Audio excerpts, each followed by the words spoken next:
Bihar board का matric का result आने वाला है। यानी 2023 में जो बच्चे एग्जाम में बैठे थे उनका रिजल्ट आने वाला है और इसमें टॉपर वेरिफिकेशन के लिए 600 बच्चों को यानी 600 बच्चों को पटना बुलाया गया था। उसमें हमारे ही क्षेत्र के यानी सिवान जिला के ही एक आदित्य कुमार है। मैं इस बच्चा से 3 साल पहले मिला था और यह काफ़ी ही मेधावी है और इतना प्रतिभावान है कि यह कहीं भी किसी भी प्रतियोगिता का टॉपर में रहता है। यानी कभी भी अगर इसको हम देखें तो ये शीर्ष पे रहेगा।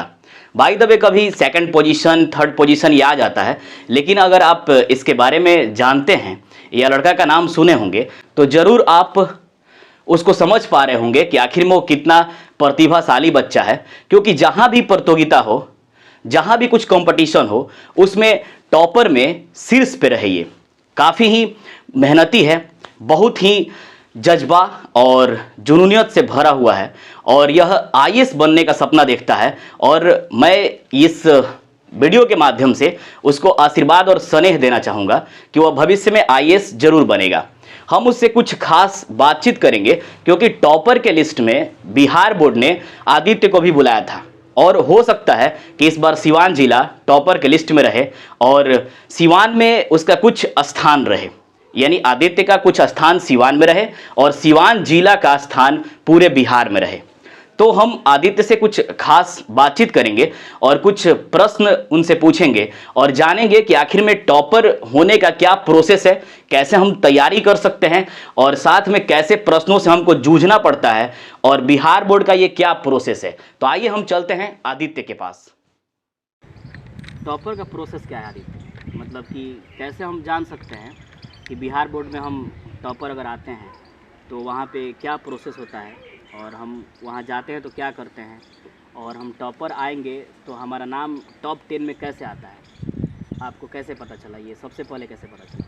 अगर हमारा मार्क्स अच्छा होता है और हम बिहार बोर्ड में टॉपर की लिस्ट में आते हैं तो बिहार विद्यालय परीक्षा समिति का जो मेन ऑफिस है उसके द्वारा हमारे पास कॉल गया था। जैसे मेरे पास 23 अप्रैल को कॉल आया था और बोला गया था कि आप टॉपर्स की लिस्ट में आपका भी नाम शामिल है और 25 तारीख को बिहार विद्यालय परीक्षा समिति के मेन ऑफिस में बुलाया गया था। तो मैं कल गया था वहाँ पे, जहाँ पे सबसे पहले 8 बजे एंट्री लिया गया।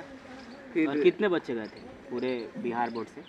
पूरे बिहार बोर्ड से 600 बच्चों को चयन किया गया था। सिवान जिला से कितने थे? सिवान जिले से 4 बच्चे गए थे और वहाँ पर जो मतलब पता लगाने पर मालूम चला कि जिन भी बच्चों का 90% से अधिक नंबर था उन्हीं लड़कों को। तो ये तो तय है कि तुम्हारा 90 अबव आ जाए? जी तो तय है। जी जी ठीक है। फिर वहाँ पे क्या प्रोसेस हुआ? सबसे पहले हम लोग गए तो 8:30 बजे हम लोग को पेरेंट्स के साथ एंट्री मिली गेट के अंदर। फिर 10 बजे के आसपास हम लोग को मेन ऑफिस के अंदर ले गए सिर्फ बच्चों को, पेरेंट्स बाहर ही बैठे थे।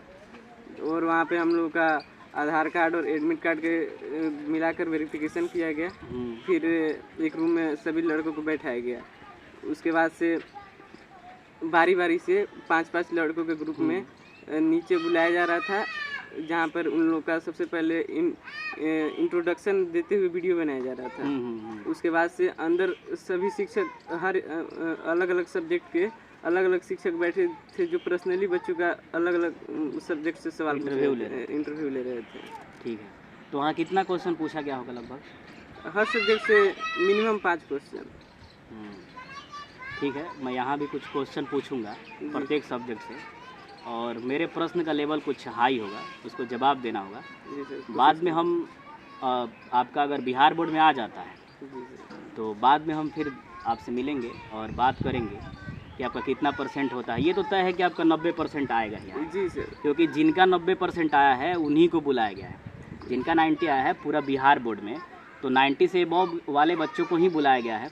तो सिवान जिला से कितने 3 बच्चे गए थे, 3 या 4? जी। तो आपका तो ये तय है कि अब सिवान जिला में आपका या तो टॉप 1 रैंक रहे या तो पूरा बिहार बोर्ड में कुछ आ सकता है। मेरी जहाँ तक आशा है टॉप 10 में आ सकता है। नंबर का कितना मतलब ये आपका मेरा जो एक्सपेक्टेशन है 485, मतलब 485 नंबर। जी सर। तो कितना % लगभग? 95 प्लस? 95 प्लस, अराउंड 95 95 प्लस बन जाएगा। अच्छा, वो जो भी हो, हम आगे फिर बात करेंगे। कुछ क्वेश्चन हम पूछेंगे। पहले साइंस से मैं पूछता हूँ, साइंस से केमिस्ट्री से पूछ रहा हूँ। रिएक्टेंट और रिएक्शन यानी कि केमिकल रिएक्शन पढ़े हो, रासायनिक अभिक्रिया, बिहार बोर्ड में रासायनिक अभिक्रिया उसको कहा जाता है। तो रोटी बनाने में अभिकर्मक क्या है और उत्पाद क्या है, यानी रिएक्टेंट और प्रोडक्ट क्या है? रोटी बनाने में अभिकर्मक होता है आटा और जल, और इस प्रक्रिया के बाद जो हमें उत्पाद प्राप्त होता है वो रोटी होता है। ठीक है। ऊपर से हम क्या देते हैं उसमें? ऊपर से हम उसमें उष्मा देते हैं। ओम का नियम क्या है फिजिक्स से? Ohm's law.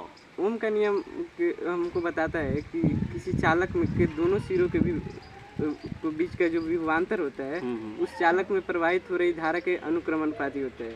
यदि यानी हम आम भाषा में कहें तो जो चालक का विभव होता है, जिसको हम लोग वोल्टेज कहते हैं, वो जो चालक में करंट प्रवाहित होता है उसके डायरेक्टली प्रोपोर्शनल होता है। यानी कि अगर हम वोल्टेज को बढ़ाएं तो करंट की मात्रा बढ़ेगी। यानी एक बल्ब को अगर हम तेज जलाना चाहते हैं तो उसमें वोल्टेज बढ़ाएंगे। जी जी, इलेक्ट्रिक करंट भी बढ़ाएंगे। जी ठीक है। अगला क्वेश्चन बायो से पूछते हैं। नर्वस सिस्टम के बारे में बताना है। नर्वस टिश्यू, तंत्रिका तंत्र।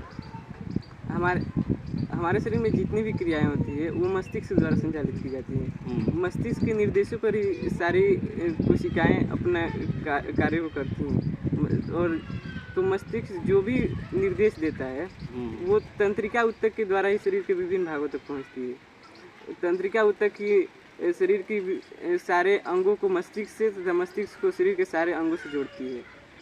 मस्तिष्क से कोई भी निर्देश प्राप्त होता है तो वो तंत्रिका ऊतक के माध्यम से ही कोशिका तक जाता है, तथा कोशिका का कोई भी अगर उसमें कोई खराबी हुई है तो वो भी तंत्रिका ऊतक के माध्यम से उसका संदेश ब्रेन तक पहुंचता है। यार इतना विस्तृत जानकारी रखना होगा तब हम टॉपर आ सकते हैं ना। जी सर। ठीक। मैथ से कुछ पूछते हैं। जी सर। विविक्तर हिंदी में कहा जाता है और अंग्रेजी में डिस्क्रिमिनेंट कहा जाता है। इसका फार्मूला क्या है? D = क्या है? D = B² - 4AC होता है, जो द्विघात समीकरण में इसका प्रयोग किया जाता है। और आयतन बताना है कोन का, वॉल्यूम ऑफ कोन। शंकु का आयतन 1/3 πr² होता है। और गोला का, स्फीयर का आयतन क्या होगा, वॉल्यूम क्या होगा? गोला का आयतन 4/3 πr³। अंग्रेजी इसमें मार्क्स नहीं जुड़ता है बिहार बोर्ड में अंग्रेजी का, लेकिन फिर भी तैयारी बहुत अच्छा से पढ़े हो, तैयारी किए हो। जी सर। अच्छा, तैयारी का स्तर क्या रहा? कितना देर तक पढ़े हो? तैयारी मतलब सर जितना मतलब एक मन से रूटीन था, मतलब इतना पढ़ लेना है। अब कोई फिक्स टाइम नहीं था कि इतना बजे से इतना बजे तक पढ़ना है। लेकिन एक भ्रामक बात है बच्चों में कि हमको 20 घंटा पढ़ना चाहिए, 17 घंटा पढ़ना चाहिए। इसको क्लियर कर दो ताकि मेरे बच्चे तैयारी कर रहे हैं तो उनके दिमाग में ये बात बैठ जाए कि हमको कितना देर तक पढ़ना चाहिए। अगर आपको पढ़ाई में मन लगता है तभी वो पढ़ाई हमारे दिमाग को समझ में आते है। अगर हम पढ़ने में मन नहीं है और 7 घंटे तक किताब खोलकर बैठे तो उससे कोई फायदा होता नहीं। बीच में टीवी सीरियल व्हाट्सएप, हाँ, इससे कोई फायदा नहीं। जब हमारा मन करे तभी पढ़े और कोशिश करे कि हमारा मन पढ़ाई में लगे, और मन नहीं करे तो पढ़ने से कोई मतलब जब इच्छा हो तो पढ़ना चाहिए। हमको बस ये कोशिश करना होता है कि हमारी इच्छा हो पढ़ने की। अंग्रेजी से कुछ प्रश्न पूछते हैं। जनवरी नाइट किसने लिखा था? जनवरी नाइट मुंशी प्रेमचंद ने वो हिंदी में लिखा था। इसका अंग्रेजी अनुवाद हमारे पुस्तक में दिया गया है। ठीक है। और एक मैं ट्रांसलेशन पूछता हूँ। मैं पटना नहीं गया, क्या होगा इसका? ये पास्ट सिंपल पास्ट टेंस का है, निगेटिव सेंटेंस है। I did not go to Patna. ठीक है, अच्छा है। और कोई सब्जेक्ट जिसमें अच्छा पकड़ हो, जैसे संस्कृत जानते हो? जी सर, एकदम। वह कलम से लिखता है, इसका अनुवाद क्या होगा? यह वर्तमान काल यानी लट लकार का अनुवाद होगा। तो वह कलम से लिखता है, स कलमेन लिखती। इसमें तृतीय विभक्ति लगता है। जी सर। यानी साधक के अर्थ में तृतीय विभक्ति होता है, तो इसमें हम तृतीय विभक्ति लगाएंगे, सह कलमेन लिखती। ठीक है। पेड़ से पत्ते गिरते हैं, ये अपदान कारक लगेगा इसमें। अपदान से जुदाई है यहाँ पे। वृक्षात पत्राणी पतंती। वृक्षात पत्राणी पतंती। ठीक है। हिंदी का भी तैयारी का स्तर अच्छा रहा होगा। जी सर। ठीक है। यह कमीज लाल है, जैसे ये कमीज देख रहे हो लाल है, इसमें लाल क्या है? लाल सर इसकी विशेषता बताया जा रहा है, तो लाल विशेषण है। और कमीज क्या है? कमीज चूँकि कमीज की विशेषता बता रही है तो ये विशेष है। यानी कि ज़बरदस्त तैयारी रही है। तो साइंस से कुछ प्रश्न पूछेंगे। इटली के एकीकरण के बारे में बताओ। इटली के एकीकरण की जो प्रथम प्रेरणा मिली थी वो नेपोलियन बोनापार्ट के इटली पर आक्रमण करने के बाद मिली थी। तब बाद में चलकर जोसेफ मेजनी, गैरीबाल्डी तथा काउंट काबूर इन जैसे महान राष्ट्रवादियों के चलते इटली का एकीकरण संपन्न हुआ था। जिसमें प्रमुख जोसेफ मेजनी थे, इनको इटली के एकीकरण का जनक कहा जाता था। तो इन्होंने एक नारा दिया था जो कि बहुत अति प्रसिद्ध हुआ कि यदि समाज में क्रांति लानी है तो समाज की शासन का बागडोर युवाओं के हाथ में सौंप दी जाए। और गैरीबाल्डी जो थे उनको इटली के एकीकरण की तलवार कहा जाता है। अच्छा, ये सब जितना पढ़े हो, जितना नॉलेज इकट्ठा किए हो, कैसे इकट्ठा किए, कहाँ पढ़े, कैसे तैयारी की? सर इसमें ज़्यादातर योगदान सेल्फ स्टडी करके। सेल्फ स्टडी करा है, यानी कि सेल्फ स्टडी करके भी हम टॉपर आ सकते हैं। आपने आदित्य को सुना और आपने कुछ सीखा होगा कि कैसे हमको तैयारी करना है, कैसे हमको मेधावी बनना है, कैसे हमको किसी भी सफलता को लपक लेना है। आपने सब कुछ जाना, समझा और सीखा। मेरे भी बच्चे बोर्ड में इस बार बैठे हुए हैं, सीबीएसई बोर्ड में, तो मैं आशा करूंगा कि उनका भी बेहतर अंक आएगा और मेरा आशीर्वाद और स्नेह हमेशा उनके साथ रहता है। और इस बार जो बच्चे यानी कि नए सिरे से जो तैयारी कर रहे हैं वो भी इस वीडियो से काफ़ी मोटिवेट होंगे और ऊर्जा भरेंगे, ऊर्जा बटोर के जाएंगे और वह एग्जामिनेशन हॉल में ऊर्जा के दमखम को दिखा देंगे। और मैं आशा करूंगा कि जो मेरे विद्यार्थी अभी 10 का तैयारी कर रहे हैं, यानी वो बिहार बोर्ड हो या सीबीएसई बोर्ड हो, वह भी एक बेहतर अंक लेकर आए और अपने गांव, जवार, समाज, जिला और बिहार राज्य, साथ में इस पूरे देश का नाम रोशन करें। और आपने इस वीडियो को देखा है और आपने कुछ प्रश्नों को भी सीखा है, तो आपके लिए भी एक प्रश्न है।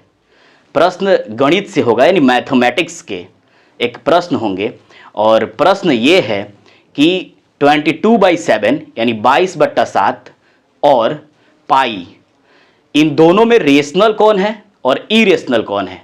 मैं फिर से क्वेश्चन को रिपीट करता हूँ, 22/7 और पाई, इसमें से कौन परिमेय है और कौन अपरिमेय है? तो आप कमेंट सेक्शन में कमेंट कीजिएगा और आदित्य के लिए आप शुभकामना के तौर पे इस वीडियो को शेयर करिएगा और आशीर्वाद स्नेह आदित्य के लिए बनाए रहिएगा और कमेंट करके अपना विचार रखिएगा। मिलेंगे फिर नेक्स्ट वीडियो में। धन्यवाद।